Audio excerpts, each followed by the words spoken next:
ਧੰਨ ਸਤਿਗੁਰੂ ਸ੍ਰੀ ਗੁਰੂ ਗ੍ਰੰਥ ਸਾਹਿਬ ਜੀ ਮਹਾਰਾਜ, ਜਿਨ੍ਹਾਂ ਦੀ ਅਪਾਰ ਬਖਸ਼ਿਸ਼ ਰਹਿਮਤ ਦੇ ਸਦਕਾ ਆਪ ਸਰਬੱਤ ਹੀ ਨਗਰਾਂ ਦੀ ਸੰਗਤ ਇਕੱਤਰ ਹੋ ਕਰਕੇ ਪਿੰਡ ਮਾਲੂਵਾਲ ਸਮੂਹ ਪ੍ਰਬੰਧਕਾਂ ਦੇ ਸਹਿਯੋਗ ਦੇ ਸਦਕਾ, ਆਪ ਸਰਬੱਤ ਸੰਗਤਾਂ ਦੇ ਸਹਿਯੋਗ ਦੇ ਸਦਕਾ ਹਰ ਸਾਲ ਦੀ ਤਰ੍ਹਾਂ ਧੰਨ ਸਤਿਗੁਰੂ ਸ੍ਰੀ ਗੁਰੂ ਗ੍ਰੰਥ ਸਾਹਿਬ ਜੀ ਮਹਾਰਾਜ ਜੀਆਂ ਦਾ ਓਟ ਆਸਰਾ ਤੱਕ ਕਰਕੇ ਕੌਮ ਦੇ ਮਹਾਨ ਸੂਰਬੀਰ ਯੋਧੇ, ਅਨੋਖੇ ਅਮਰ ਸ਼ਹੀਦ ਧੰਨ ਧੰਨ ਬਾਬਾ ਦੀਪ ਸਿੰਘ ਜੀਆਂ ਦੇ ਜਨਮ ਦਿਹਾੜੇ ਨੂੰ ਸਮਰਪਿਤ ਇਕੱਤਰ ਹੋ ਕਰਕੇ ਗੁਰੂ ਕਾ ਹਰਜਸ ਸਰਵਣ ਕਰ ਰਹੇ ਹੋ।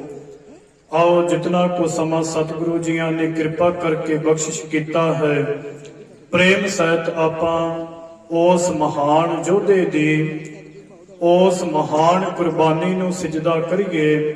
ਔਰ ਨਾਲ ਦੀ ਨਾਲ ਜਿੱਥੇ ਕਿ ਆਪਾਂ ਇਹ ਇਤਿਹਾਸ ਸਰਵਣ ਕਰਦੇ ਹਾਂ ਕਿ ਬਾਬਾ ਦੀਪ ਸਿੰਘ ਜੀਆਂ ਨੇ ਕਿਵੇਂ ਜੰਗ ਦੇ ਅੰਦਰ ਆਪਣੇ ਜੌਹਰ ਵਿਖਾਏ, ਉੱਥੇ ਨਾਲ ਦੀ ਨਾਲ ਆਪਾਂ ਬਾਬਾ ਦੀਪ ਸਿੰਘ ਸਾਹਿਬ ਜੀਆਂ ਦੀ ਬੰਦਗੀ ਕਿਤਨੀ ਕੋ ਸੀ, ਕਿਤਨਾ ਕੋ ਜਪ ਤਪ ਬਾਬਾ ਜੀਆਂ ਨੇ ਕੀਤਾ, ਉਹ ਸਰਵਣ ਕਰੀਏ। ਕਿਉਂਕਿ ਭਾਵੇਂ ਕਿ ਇਸ ਸੰਸਾਰ ਦੇ ਅੰਦਰ ਗੁਰੂਆਂ ਦੇ ਗੁਰਪੁਰਬ ਆਪਾਂ ਮਨਾਉਂਦੇ ਹਾਂ, ਗੁਰੂਆਂ ਦੇ ਗੁਰਪੁਰਬ ਮਨਾਉਂਦੇ ਹਾਂ, ਪਰ ਉਹ ਮਹਾਬਲੀ ਯੋਧਾ ਜਿਹਦਾ ਨਾਮ ਹਰ ਇੱਕ ਗੁਰਸਿੱਖ ਦੀ ਜੀਭਾ ਤੋਂ ਰਸਨਾ ਤੋਂ ਇਹ ਉਚਰਦਾ ਹੈ, ਕਿਉਂਕਿ ਸ਼ਹੀਦ ਵੀ ਬਹੁਤ ਹੋਏ ਪਰ ਇਹਨਾਂ ਨੂੰ ਅਨੋਖੇ ਕਿਉਂ ਕਿਹਾ ਗਿਆ। ਗੁਰੂ ਗੋਬਿੰਦ ਸਿੰਘ ਸਾਹਿਬ ਮਹਾਰਾਜ ਜੀਆਂ ਦੀ ਇਤਨੀ ਕਿਰਪਾ ਵਰਸੀ ਕਿ ਕੇਵਲ ਤੇ ਕੇਵਲ ਬਾਬਾ ਸ਼ਬਦ ਨਹੀਂ, ਪਹਿਲਾਂ ਆਪਾਂ ਧੰਨ ਧੰਨ ਸ਼ਬਦ 2 ਵਾਰ ਉਚਾਰਨ ਕਰਦੇ ਹਾਂ, ਫਿਰ ਤਿੰਨਾਂ ਦਾ ਨਾਮ ਮੁਖ ਦੇ ਵਿੱਚੋਂ ਉਚਾਰਨ ਕਰਦੇ ਹਾਂ। ਆਓ ਬੜੇ ਪ੍ਰੇਮ ਸਹਿਤ ਆਪ ਸਰਬੱਤ ਸੰਗਤਾਂ ਹਾਜ਼ਰੀ ਲਗਵਾਵੋ ਔਰ ਬੜੇ ਪ੍ਰੇਮ ਸਹਿਤ ਆਪਾਂ ਆਪਣੀ ਰਸਨਾ ਤੋਂ ਉਚਾਰਨ ਕਰੀਏ ਜੀ। ਵਾਹਿਗੁਰੂ ਜੀ ਕਾ ਖਾਲਸਾ, ਵਾਹਿਗੁਰੂ ਜੀ ਧੰਨ ਧੰਨ ਸ੍ਰੀ ਗੁਰੂ ਗ੍ਰੰਥ ਸਾਹਿਬ ਜੀ ਮਹਾਰਾਜ ਜੀਆਂ ਦਾ ਕੋਟਾਨ ਕੋਟ ਧੰਨਵਾਦ ਕਿ ਸਾਨੂੰ ਸੰਗਤ ਦੇ ਵਿੱਚ ਬੈਠ ਕਰਕੇ ਗੁਰਬਾਣੀ ਨੂੰ ਸਰਵਣ ਕਰਨ ਦਾ ਬਲ ਬਖਸ਼ਿਸ਼ ਕਰ ਰਹੇ ਨੇ। ਕਿਰਪਾ ਕਰਕੇ ਆਪਾਂ ਅਰਦਾਸ ਕਰੀਏ ਕਿ ਜੋ ਆਪਾਂ ਸਰਵਣ ਕਰ ਰਹੇ ਹਾਂ ਨਾ, ਸਾਡੇ ਜਿਹਨ ਦੇ ਵਿੱਚ ਵਸ ਜਾਵੇ। ਅੰਮ੍ਰਿਤਸਰ ਦੀ ਧਰਤੀ ਤੋਂ ਨੇੜੇ ਪਿੰਡ ਪਹੂਵਿੰਡ ਦੇ ਅੰਦਰ ਇੱਕ ਗੁਰਮੁਖ ਪਰਿਵਾਰ ਰਹਿੰਦਾ ਹੈ, ਜਿਹਨੂੰ ਆਪਾਂ ਗੁਰਮੁਖ ਪਰਿਵਾਰ ਕਵਾਂਗੇ। ਇਸ ਗੁਰਮੁਖ ਪਰਿਵਾਰ ਜਿਹੜਾ ਪਿੰਡ ਪਹੂਵਿੰਡ ਦੀ ਧਰਤੀ ਦੇ ਉੱਪਰ ਰਹਿੰਦਾ ਹੈ, ਇਸ ਪਰਿਵਾਰ ਦੇ ਅੰਦਰ ਭਾਈ ਭਗਤਾ ਜੀ ਤੇ ਮਾਤਾ ਜਿਉਣੀ ਜੀ ਇੱਕ ਗ੍ਰਹਿ ਦੇ ਵਿੱਚ ਰਹਿੰਦੇ ਨੇ। ਔਰ ਗੁਰਮੁਖ ਸ਼ਬਦ ਮੈਂ ਤਾਂ ਕਰਕੇ ਵਰਤਿਆ ਕਿ ਗੁਰੂ ਦੇ ਸਨਮੁਖ ਰਹਿ ਕਰਕੇ ਗੁਰੂ ਦੇ ਹੁਕਮ ਨੂੰ ਮੰਨਦਿਆਂ ਹੋਇਆਂ ਆਪਣੀ ਜ਼ਿੰਦਗੀ ਆਪਣੀ ਆਰਬਲਾ ਨੂੰ ਬਤੀਤ ਕਰ ਰਹੇ ਨੇ। ਗੁਰਮੁਖ ਪਰਿਵਾਰ ਭਾਈ ਭਗਤਾ ਜੀ ਤੇ ਮਾਤਾ ਜਿਉਣੀ ਜੀ ਭਗਤੀ ਦੇ ਵਿੱਚ ਰੱਤੇ ਹੋਏ ਨੇ। ਗੁਰਮੁਖ ਉਹ ਹੁੰਦਾ ਹੈ ਜਿਹੜਾ ਗੁਰੂ ਨੂੰ ਸਨਮੁਖ ਰਹਿ ਕਰਕੇ ਗੁਰੂ ਦੇ ਬਚਨਾਂ ਦੀ ਪਾਲਣਾ ਕਰਕੇ ਆਪਣੀ ਜ਼ਿੰਦਗੀ ਨੂੰ ਬਤੀਤ ਕਰੇ। ਤੇ ਮਨਮੁਖ ਆਪਾਂ ਉਹਨੂੰ ਕਹਿੰਦੇ ਜਿਹੜਾ ਆਪਣੇ ਮਨ ਦੇ ਮਗਰ ਚੱਲ ਕਰਕੇ ਜ਼ਿੰਦਗੀ ਨੂੰ ਬਤੀਤ ਕਰਦਾ। ਇਹ ਗੁਰਮੁਖ ਪਰਿਵਾਰ, ਇਹ ਗੁਰਮੁਖ ਜੋੜਾ ਪਿੰਡ ਪਹੂਵਿੰਡ ਦੀ ਧਰਤੀ ਦੇ ਉੱਪਰ ਰਹਿ ਕਰਕੇ ਕਿਰਤ ਕਰਦਾ ਹੈ, ਨਾਲ ਦੀ ਨਾਲ ਪ੍ਰਮਾਤਮਾ ਵਾਹਿਗੁਰੂ ਜੀਆਂ ਦੀ ਬੰਦਗੀ ਕਰਦਾ ਹੈ, ਸਿਮਰਨ ਕਰਦਾ ਹੈ। ਇਤਿਹਾਸ ਦੇ ਵਿੱਚ ਆਉਂਦਾ ਹੈ ਕਿ ਇਹ ਭਾਈ ਭਗਤਾ ਔਰ ਮਾਤਾ ਜਿਉਣੀ ਜੀ ਹਰ ਸਾਲ ਆਨੰਦਪੁਰ ਸਾਹਿਬ ਜੀਆਂ ਦੀ ਧਰਤੀ ਦੇ ਉੱਪਰ ਜਾ ਕਰਕੇ ਧੰਨ ਸਤਿਗੁਰੂ ਸ੍ਰੀ ਗੁਰੂ ਗੋਬਿੰਦ ਸਿੰਘ ਸਾਹਿਬ ਜੀ ਮਹਾਰਾਜ ਜੀਆਂ ਦੇ ਦਰਸ਼ਨ ਦੀਦਾਰ ਕਰਿਆ ਕਰਦੇ ਸਨ। ਹਰ ਸਾਲ ਜਾ ਕਰਕੇ ਸਤਿਗੁਰੂ ਜੀਆਂ ਦੇ ਦੀਦਾਰ ਕਰਨੇ। ਕਿਤਨਾ ਸਮਾਂ ਬੀਤ ਚੁੱਕਾ ਹੈ ਆਨੰਦ ਕਾਰਜ ਹੋਇਆਂ ਨੂੰ, ਘਰ ਦੇ ਵਿੱਚ ਔਲਾਦ ਨਹੀਂ, ਪਰ ਕਦੇ ਜਾ ਕਰਕੇ ਸਤਿਗੁਰੂ ਜੀਆਂ ਨੂੰ ਬੇਨਤੀ ਨਹੀਂ ਕੀਤੀ ਕਿ ਸਤਿਗੁਰੂ ਸਾਡੇ ਵੀ ਘਰ ਦੇ ਵਿੱਚ ਝੋਲੀਆਂ ਭਰ ਦੇਵੋ, ਸਾਡੇ ਵੀ ਘਰ ਦੇ ਵਿੱਚ ਬਖਸ਼ਿਸ਼ਾਂ ਕਰੋ। ਇਸੇ ਤਰ੍ਹਾਂ ਸਮਾਂ ਗੁਜ਼ਰਦਾ ਗਿਆ। ਇਤਿਹਾਸ ਦੇ ਵਿੱਚ ਜ਼ਿਕਰ ਆਉਂਦਾ ਹੈ ਕਿ ਇੱਕ ਦਿਨ ਭਾਈ ਭਗਤਾ ਜੀ ਆਪਣੇ ਖੇਤਾਂ ਦੇ ਵਿੱਚ ਜਾ ਕਰਕੇ ਕਿਰਤ ਕਰ ਰਹੇ ਸਨ, ਬਲਦਾਂ ਦੇ ਨਾਲ ਹਲ ਦੇ ਨਾਲ ਪੈਲੀ ਨੂੰ ਵਾਹ ਰਹੇ ਸਨ। ਉੱਥੇ ਮਾਤਾ ਜਿਉਣੀ ਜੀ ਮਗਰ ਪ੍ਰਸ਼ਾਦੇ ਔਰ ਠੰਡੀ ਲੱਸੀ ਲੈ ਕਰਕੇ ਆਏ। ਜਦੋਂ ਮਾਤਾ ਜਿਉਣੀ ਜੀ ਆਏ, ਆਵਾਜ਼ ਮਾਰੀ ਭਾਈ ਭਗਤਾ ਜੀ ਨੂੰ ਕਿ ਆਪ ਕੁਝ ਸਮਾਂ ਠਹਿਰ ਕਰਕੇ ਪ੍ਰਸ਼ਾਦ ਪਾਣੀ ਛਕ ਲਵੋ। ਤੇ ਭਾਈ ਭਗਤਾ ਜੀਆਂ ਨੇ ਕੁਝ ਸਮਾਂ ਠਹਿਰਨ ਵਾਸਤੇ ਕਿਹਾ ਕਿ ਰੁਕ ਕਰਕੇ ਛਕ ਦੇ। ਉਧਰੋਂ ਇੱਕ ਚਿੱਟੇ ਵਸਤਰਾਂ ਦੇ ਅੰਦਰ ਸਾਧੂ ਤੁਰਿਆ ਆਵੇ। ਸਾਧੂ ਨੇ ਆਣ ਕਰਕੇ ਨਮਸਕਾਰ ਕੀਤੀ। ਗੁਰਮੁਖ ਪਿਆਰਾ ਲੱਗਦਾ ਹੈ। ਮਾਤਾ ਜਿਉਣੀ ਜੀਆਂ ਨੇ ਫਤਿਹ ਦੇ ਨਾਲ ਸਾਂਝ ਪਾਈ। ਜਦੋਂ ਆਣ ਕਰਕੇ ਬੈਠਾ ਤੇ ਕਿਹਾ ਕਿ ਮੈਨੂੰ ਭੁੱਖ ਬਹੁਤ ਲੱਗੀ ਹੈ, ਮੈਂ ਪ੍ਰਸ਼ਾਦਾ ਪਾਣੀ ਛਕਣਾ। ਆਵਾਜ਼ ਮਾਰੀ ਮਾਤਾ ਜਿਉਣੀ ਜੀ ਨੇ, ਕੋਈ ਗੁਰਮੁਖ ਸੱਜਣ ਆਏ ਨੇ। ਨਮਸਕਾਰ ਕੀਤੀ। ਗੁਰੂ ਕਾ ਸਿੰਘ ਜਾਪਦਾ ਹੈ, ਭਾਵੇਂ ਕਿ ਉਹ ਰੂਪ ਧਾਰਨ ਕਰਕੇ ਗੁਰੂ ਗੋਬਿੰਦ ਸਿੰਘ ਸਾਹਿਬ ਮਹਾਰਾਜ ਹੀ ਆਏ ਹੋਣ। ਆਣ ਕਰਕੇ ਨਮਸਕਾਰ ਕੀਤੀ। ਕਿਹਾ ਕਿ ਇਹ ਸਾਧੂ ਕਹਿ ਰਹੇ ਨੇ ਕਿ ਅਸੀਂ ਪ੍ਰਸ਼ਾਦ ਪਾਣੀ ਛਕਣਾ। ਜਦੋਂ ਇਤਨੀ ਗੱਲ ਕਹੀ, ਭਾਈ ਭਗਤਾ ਜੀ ਕਹਿਣ ਲੱਗੇ, ਇਦੋਂ ਵੱਡੇ ਸਾਡੇ ਭਾਗ ਹੋਰ ਕਿਹੜੇ ਹੋਣਗੇ ਕਿ ਅਸੀਂ ਕਿਸੇ ਗੁਰਮੁਖ ਰੂਹ ਨੂੰ, ਗੁਰਮੁਖ ਸੱਜਣ ਨੂੰ ਪ੍ਰਸ਼ਾਦਾ ਪਾਣੀ ਛਕਾ ਦਈਏ। ਬੜੇ ਪ੍ਰੇਮ ਦੇ ਨਾਲ ਗੁਰਮੁਖ ਨੇ ਪ੍ਰਸ਼ਾਦਾ ਛਕਿਆ।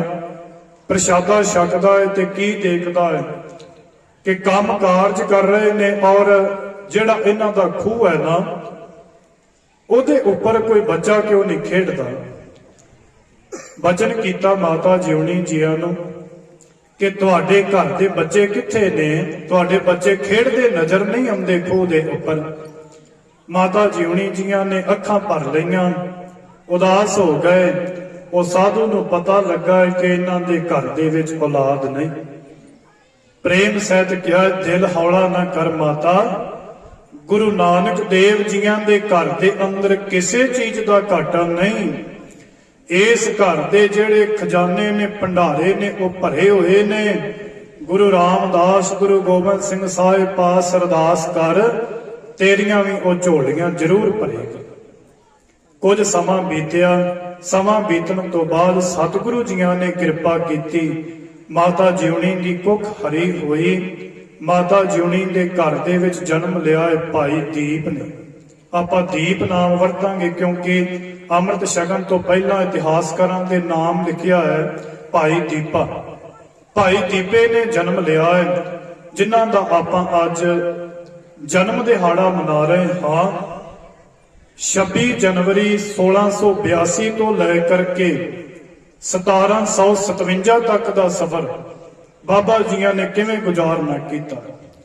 ਸਭ ਤੋਂ ਪਹਿਲਾਂ ਬੜੀ ਵੱਡੀ ਸਿੱਖਿਆ ਹੁੰਦੀ ਹੈ ਮਾਤਾ ਤੇ ਪਿਤਾ ਦੀ ਕਿ ਜਦੋਂ ਬੱਚਾ ਜਨਮ ਲੈਂਦਾ ਹੈ, ਛੋਟੀ ਉਮਰਾਂ ਦੇ ਵਿੱਚ ਹੀ ਉਹਦਾ ਖਿਆਲ, ਉਹਦੀ ਚਿੱਤ, ਉਹਦੀ ਸੁਰਤ ਜਿਹੜੀ ਹੈ ਕਿਸ ਪਾਸੇ ਨੂੰ ਜੁੜਦੀ ਹੈ, ਉਹ ਮਾਤਾ ਤੇ ਡਿਪੈਂਡ ਕਰਦਾ।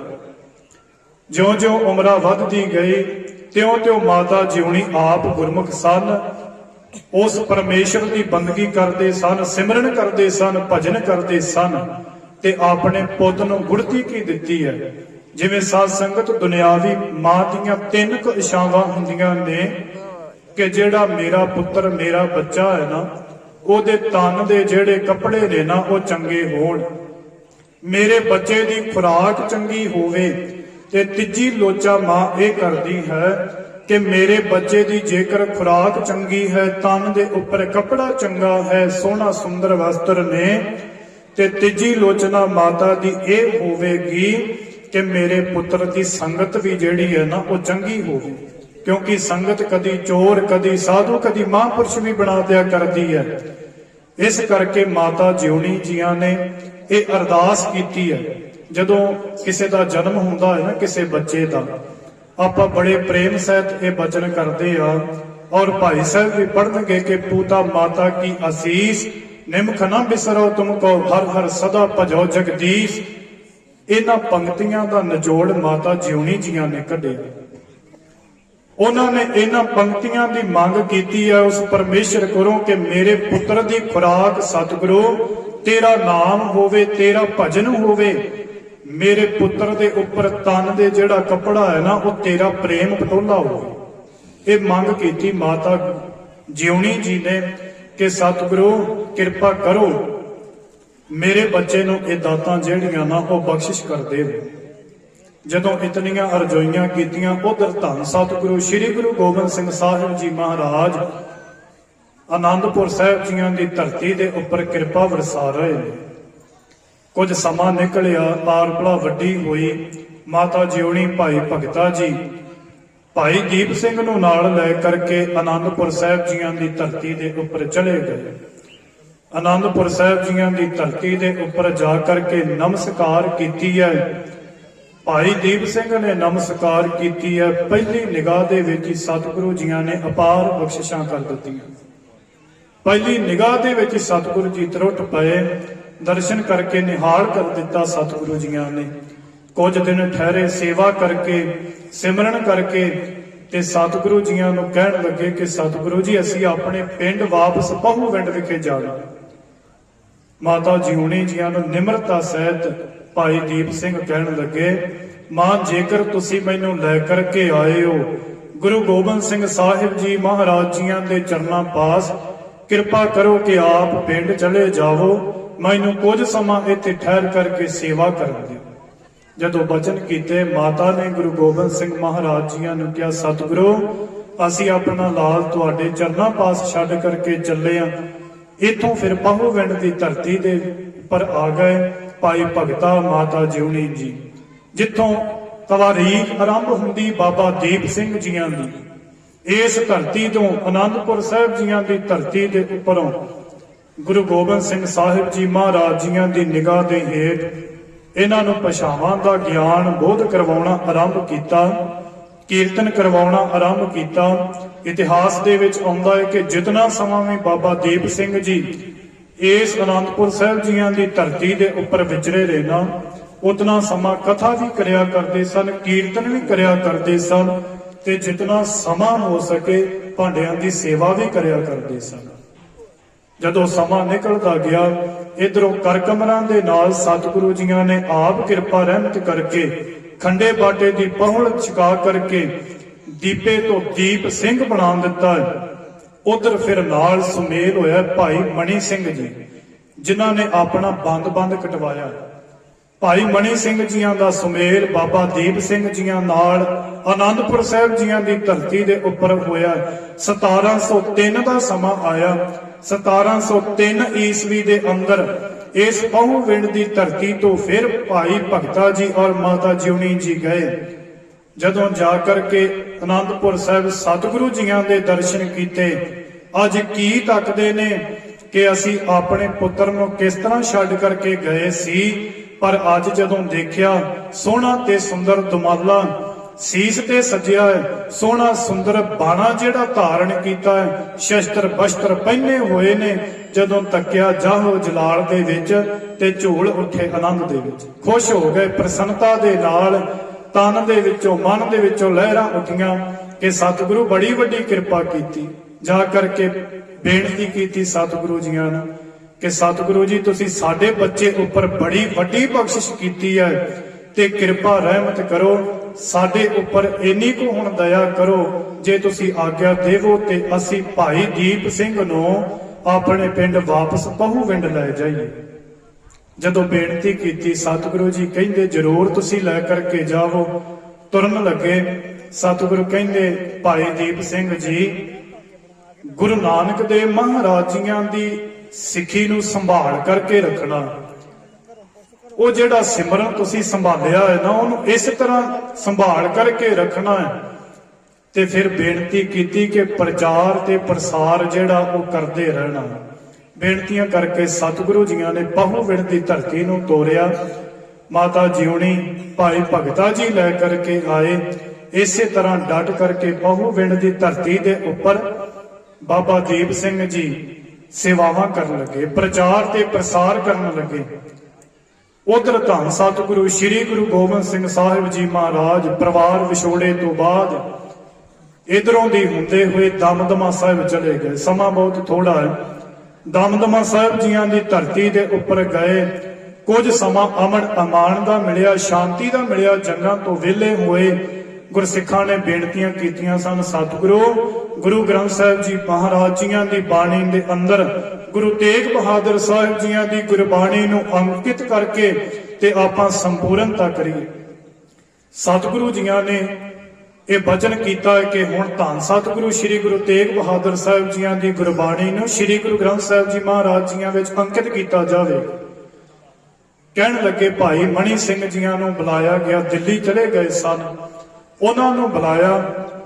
ਸਤਿਗੁਰੂ ਜੀ ਬੇਨਤੀ ਕਰਨ ਲੱਗੇ ਕਿ ਤੁਹਾਡੇ ਬੜੇ ਅਤੀ ਸਤਿਕਾਰਯੋਗ ਸੱਜਣ ਸਨ, ਮਿੱਤਰ ਸਨ, ਚੰਗੀ ਗੂੜੀ ਮਿੱਤਰਤਾ ਸੀ ਬਾਬਾ ਦੀਪ ਸਿੰਘ ਜੀ ਨਾਲ, ਉਹਨਾਂ ਦੀ ਨਾਲ ਸੇਵਾ ਤੇ ਤੁਹਾਡੀ ਸੇਵਾ ਇਸ ਗ੍ਰੰਥ ਨੂੰ ਸੰਪੂਰਨ ਕਰਨ ਦੇ ਵਿੱਚ ਲਗਾ ਦਈਏ। ਜਦੋਂ ਇੱਥੋਂ ਸਤਿਗੁਰੂ ਜੀਆਂ ਨੇ ਆਪਣਾ ਸਿੱਖ ਭੇਜਿਆ, ਬਹੁਵਿੰਡ ਦੀ ਧਰਤੀ ਦੇ ਉੱਪਰ ਬਾਬਾ ਦੀਪ ਸਿੰਘ ਜੀ ਆਪਣੇ ਕਾਰ ਵਿਹਾਰ ਦੇ ਵਿੱਚ ਰੁੱਝੇ ਹੋਏ ਸੇਵਾ ਕਰ ਰਹੇ ਨੇ, ਵਿਦਿਆਰਥੀਆਂ ਨੂੰ ਪੜ੍ਹਾਉਣਾ ਕਰ ਰਹੇ ਨੇ। ਜਾ ਕਰਕੇ ਉਸ ਸਿੱਖ ਨੇ ਬੇਨਤੀ ਕੀਤੀ, ਮੈਨੂੰ ਸਤਿਗੁਰੂ ਗੁਰੂ ਗੋਬਿੰਦ ਸਿੰਘ ਸਾਹਿਬ ਜੀ ਮਹਾਰਾਜ ਜੀਆਂ ਨੇ ਭੇਜਿਆ। ਸਤਿਕਾਰਯੋਗ ਬਾਬਾ ਜੀ ਸਤਿਕਾਰ ਦੇ ਵਿੱਚ ਖੜੇ ਹੋਏ, ਬੜਾ ਆਦਰ ਸਤਿਕਾਰ ਕੀਤਾ ਤੇ ਕਹਿਣ ਲੱਗੇ ਕੀ ਹੁਕਮ ਹੈ ਮੇਰੇ ਦਰਵੇਸ਼ ਦਾ। ਜਦੋਂ ਇਤਨਾ ਬਚਨ ਕਿਹਾ ਤੇ ਕਹਿਣ ਲੱਗੇ ਬਾਬਾ ਜੀ ਆਪ ਜੀਆਂ ਨੂੰ ਦਮਦਮਾ ਸਾਹਿਬ ਜੀਆਂ ਦੀ ਧਰਤੀ ਦੇ ਉੱਪਰ ਬੁਲਾਇਆ ਸਤਿਗੁਰੂ ਜੀਆਂ ਨੇ। ਇੱਥੋਂ ਬਾਬਾ ਦੀਪ ਸਿੰਘ ਜੀ ਦਮਦਮਾ ਸਾਹਿਬ ਜੀਆਂ ਦੀ ਧਰਤੀ ਦੇ ਉੱਪਰ ਗਏ। ਸਤਿਗੁਰੂ ਜੀਆਂ ਨੇ ਇਹ ਬਚਨ ਕੀਤਾ ਜਦੋਂ ਇੱਥੋਂ, ਕਿਉਂਕਿ ਇਤਿਹਾਸ ਦੇ ਵਿੱਚ ਇਹ ਵੀ ਆਉਂਦਾ ਹੈ ਕਿ ਦਮਦਮਾ ਸਾਹਿਬ ਜੀਆਂ ਦੀ ਧਰਤੀ ਦੇ ਉੱਪਰੋਂ ਸਰੂਪ ਲੈਣ ਵਾਸਤੇ ਸਤਿਗੁਰੂ ਜੀਆਂ ਨੇ ਸਿੰਘਾਂ ਨੂੰ ਭੇਜਿਆ ਸੀ ਢੀਰ ਮੱਲੀਆਂ ਦੇ ਕੋਲ, ਪਰ ਉਹਨਾਂ ਨੇ ਜਵਾਬ ਦੇ ਦਿੱਤਾ, ਇਨਕਾਰ ਕੇ ਦੇ ਦਿੱਤਾ। ਫਿਰ ਇੱਥੇ ਸਤਿਗੁਰੂ ਜੀਆਂ ਨੇ ਆਪ ਆਪਣੇ ਕੰਠੋਂ ਗੁਰਬਾਣੀ ਉਚਾਰਨ ਕਰਕੇ ਲਿਖਾਰੀ ਜਿਹੜਾ ਭਾਈ ਮਣੀ ਸਿੰਘ ਜੀਆਂ ਨੂੰ ਲਗਾ ਕਰਕੇ ਔਰ ਡਿਊਟੀ ਲਗਾਈ ਬਾਬਾ ਦੀਪ ਸਿੰਘ ਜੀਆਂ ਦੀ ਕਿ ਤੁਸੀਂ ਕਲਮਾਂ ਤੇ ਸਿਆਹੀ ਦਾ ਇੰਤਜ਼ਾਮ ਕਰਨਾ। ਸਿਰ ਮੱਥੇ ਮੰਨ ਕਰਕੇ ਇਹ ਜਿਹੜਾ ਪ੍ਰਬੰਧ ਸੀ ਸੰਭਾਲਿਆ ਔਰ ਇਹ ਸੰਪੂਰਨਤਾ ਜਦੋਂ ਹੋਈ, ਮੈਂ 3-4 ਮਿੰਟ ਦਾ ਸਮਾਂ ਹੋਰ ਲਵਾਂਗਾ। ਸੰਪੂਰਨਤਾ ਹੋਈ, ਸੰਪੂਰਨਤਾ ਤੋਂ ਬਾਅਦ ਜਦੋਂ ਇਥੋਂ ਧੰਨ ਸਤਿਗੁਰੂ ਗੁਰੂ ਗੋਬਿੰਦ ਸਿੰਘ ਸਾਹਿਬ ਮਹਾਰਾਜ ਚੱਲਣ ਲੱਗੇ ਨੇ ਨਾ, ਤੇ ਦੋਵੇਂ ਗੁਰਸਿੱਖ ਹੱਥ ਜੋੜ ਕਰਕੇ ਖੜੇ ਹੋ ਗਏ।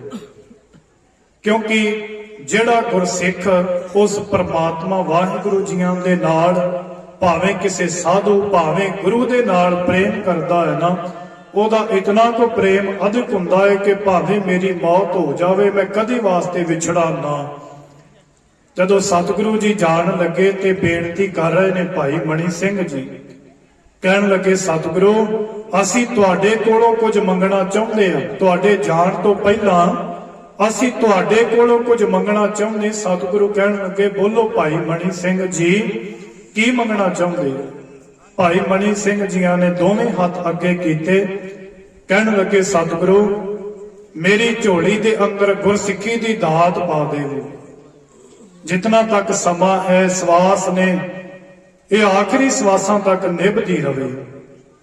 ਗੁਰੂ ਗੋਬਿੰਦ ਸਿੰਘ ਮਹਾਰਾਜ ਕਹਿਣ ਲੱਗੇ ਭਾਈ ਮਣੀ ਸਿੰਘ ਜੀ ਤੁਹਾਡਾ ਬੰਦ-ਬੰਦ ਤੇ ਕਟਿਆ ਜਾ ਸਕਦਾ ਹੈ, ਪਰ ਇਹ ਸਿੱਖੀ ਨੂੰ ਤੁਹਾਡੇ ਵਿੱਚੋਂ ਕੋਈ ਖਤਮ ਨਹੀਂ ਕਰ ਸਕਦਾ। ਤੇ ਇਸੇ ਤਰ੍ਹਾਂ ਹੀ ਹੋਇਆ ਸਾਧ ਸੰਗਤ।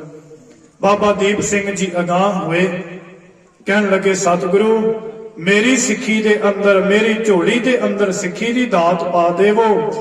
ਗੁਰੂ ਗੋਬਿੰਦ ਸਿੰਘ ਮਹਾਰਾਜ ਕਹਿਣ ਲੱਗੇ ਬਾਬਾ ਭਾਈ ਦੀਪ ਸਿੰਘ ਜੀ ਸੀਸ ਤੇ ਜਿਹੜਾ ਧੜ ਦੇ ਨਾਲੋਂ ਅਲੱਗ ਹੋ ਸਕਦਾ ਹੈ, ਪਰ ਕੋਈ ਸਿੱਖੀ ਤੁਹਾਡੇ ਅੰਦਰੋਂ ਖਤਮ ਨਹੀਂ ਕਰ ਸਕਦਾ। ਚੋਜੀ ਪ੍ਰੀਤਮ ਨੇ ਇਹ ਦਮਦਮਾ ਸਾਹਿਬ ਅੰਦਰ ਇਹ ਵਰ ਦਿੱਤੇ।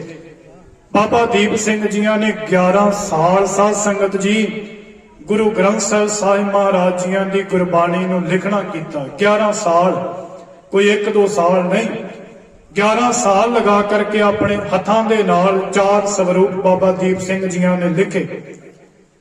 ਕਿਉਂਕਿ ਧਨ ਸੋ ਕਾਗਜ਼ ਕਲਮ ਧਨ, ਧਨ ਭਾਂਡਾ ਧਨ ਮਸ, ਧਨ ਲਿਖਾਰੀ ਨਾਨਕਾ ਜਿਨ ਨਾਮ ਲਿਖਾਇਆ ਸੱਚ। ਇੱਕ ਸਹਿਜ ਪਾਠ ਕੋਈ ਬੜੇ ਪ੍ਰੇਮ ਦੇ ਨਾਲ ਮਨੋ ਤਨੋ ਹੋ ਕਰਕੇ ਕਰ ਲਵੇ ਨਾ, ਕਿਰਪਾ ਵਰਸ ਜਾਂਦੀ ਹੈ। ਪਰ ਸਤਿਗੁਰੂ ਕਹਿੰਦੇ ਸਦ ਬਲਹਾਰੀ ਤਿੰਨਾ ਜੇ ਸੁਣਤੇ ਹਰ ਕਥਾ, ਪੂਰੇ ਤੇ ਪ੍ਰਧਾਨ ਨਿਵਾਵੇ ਪ੍ਰਭ ਮੱਥਾ, ਹਰ ਜਸ ਲਿਖੈ ਬੇਅੰਤ ਸੋ ਹੈ ਸੇ ਹੱਥਾ। ਕਹਿੰਦੇ ਉਹ ਹੱਥ ਵੀ ਪਵਿੱਤਰ ਨੇ ਜਿਨ੍ਹਾਂ ਹੱਥਾਂ ਦੇ ਨਾਲ ਗੁਰੂ ਦੀ ਵਡਿਆਈ, ਗੁਰੂ ਦੀ ਬਾਣੀ ਨੂੰ ਲਿਖਿਆ ਜਾਂਦਾ। ਬਾਬਾ ਜੀਆਂ ਨੇ 11 ਸਾਲ ਲਾਏ। 11 ਸਾਲਾਂ ਦੀ ਦੇਖੋ ਭਗਤੀ ਕਿੰਨੀ ਹੈ।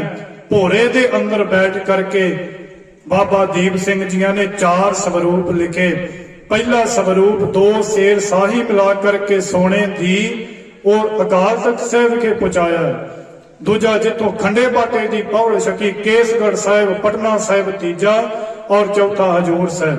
ਸਤਿਗੁਰੂ ਜੀਆਂ ਨੇ ਇਤਨੀਆਂ ਕਿਰਪਾ ਰਹਿਮਤਾਂ ਵਰਸਾ ਕਰਕੇ ਬਾਬਾ ਦੀਪ ਸਿੰਘ ਜੀਆਂ ਨੂੰ, ਕਿਉਂਕਿ ਉਹ ਜਿਹੜੀ ਤਾਕਤ ਸੀ ਨਾ ਕੇਵਲ ਤੇ ਕੇਵਲ ਨਾਮ ਦੀ, ਗੁਰੂ ਦੇ ਬਚਨਾਂ ਦੀ ਸੀ, ਇਤਨੀ ਕੋ ਹਾਜ਼ਰੀ ਦਾਸ ਦੀ ਪ੍ਰਵਾਨ ਕਰਨੀ, ਕਿਉਂਕਿ ਉਹਨਾਂ ਮਹਾਂਪੁਰਸ਼ਾਂ ਦੀ ਜਿਹੜੀ ਸਿਫਤ ਹੈ ਉਹ ਸਾਡੇ ਅਲਪੱਗ ਜੀਵਾਂ ਤੋਂ ਹੋ ਨਹੀਂ ਸਕਦੀ।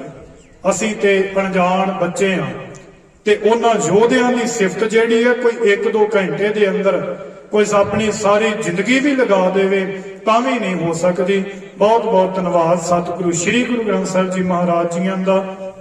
ਬਹੁਤ ਬਹੁਤ ਧੰਨਵਾਦ ਸਾਰੇ ਹੀ ਸਤਿਕਾਰਯੋਗ ਸੰਪਰਦਾਵਾਂ ਦੇ ਸਿੰਘਾਂ ਦਾ, ਜਥੇਦਾਰਾਂ ਦਾ, ਜਿਨ੍ਹਾਂ ਨੇ ਸਟੇਜ ਦੇ ਸੁਭਾਏਮਾਨ ਨੇ, ਸੰਗਤ ਵਿੱਚ ਬੈਠ ਕਰਕੇ ਜਸ ਨੂੰ ਸਰਵਣ ਕਰ ਰਹੇ ਨੇ। ਸਤਿਗੁਰੂ ਜੀਆਂ ਦੀ ਵਡਿਆਈ ਕਰਦਿਆਂ ਹੋਇਆਂ, ਉਹਨਾਂ ਮਹਾਂਪੁਰਸ਼ਾਂ ਦੀ ਵਡਿਆਈ ਕਰਦਿਆਂ ਹੋਇਆਂ ਇੱਕ ਨਹੀਂ ਅਨੇਕ ਪ੍ਰਕਾਰ ਦੀਆਂ ਭੁੱਲਾਂ ਹੋ ਜਾਣੀਆਂ ਸੁਭਾਵਿਕ ਨੇ।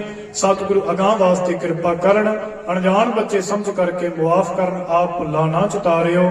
ਬੜੇ ਪ੍ਰੇਮ ਸਹਿਤ ਸਤਿਗੁਰੂ ਜੀਆਂ ਦੇ ਚਰਨਾਂ ਪਾਸ ਫਤਿਹ ਦੀ ਹਾਜ਼ਰੀ ਲਗਵਾਵੋ। ਆਖੋ ਜੀ ਵਾਹਿਗੁਰੂ ਜੀ ਕਾ ਖਾਲਸਾ, ਵਾਹਿਗੁਰੂ ਜੀ ਕੀ ਫਤਿਹ। ਸਤਿਕਾਰਯੋਗ ਸੰਗਤ ਜੀ, ਇਹ ਸਨ ਭਾਈ ਰਾਜਵਿੰਦਰ ਸਿੰਘ ਜੀ ਮੋਲੇ ਕੇ ਦਮਦਮੀ ਟਕਸਾਲ, ਜਿਨ੍ਹਾਂ ਨੇ ਆਪ